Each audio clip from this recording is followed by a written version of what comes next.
This year, the Ministry of Education and KNEC have introduced several innovation and enhanced security measures to strengthen integrity and efficiency. Ladies and gentlemen, the Kenya Junior School Education Assessment, KJSEA, differs from the Kenya Primary School Education Assessment, KPSEA, in structure and format. KPSEA consists entirely of multiple choice questions, while KJSEA combines multiple choice and structured essay-type questions. Candidates will shade some answers and write others directly in their question papers. Each structured question paper is personalized, bearing the candidate's name, center, and a unique random number. After completion of the exam, the identification section is detached and packed separately, ensuring that examiners do not see candidates' names, a key measure to promote fairness and eliminate bias. Examination assessment materials have enhanced security markings and color codes to distinguish different session papers and prevent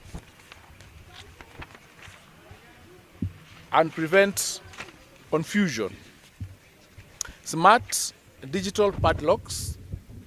For the first time, KNEC is piloting smart digital padlocks in 250 examination storage containers nationwide.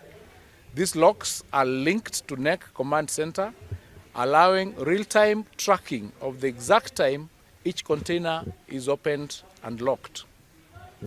During this time of examinations, all persons within an examination center, including center managers, supervisors, invigilators, security officers, and support staff, are required to surrender their mobile phones immediately upon receipt of examination materials, and these phones will be secured in designated lockers until the end of the day sessions to prevent unauthorized communication.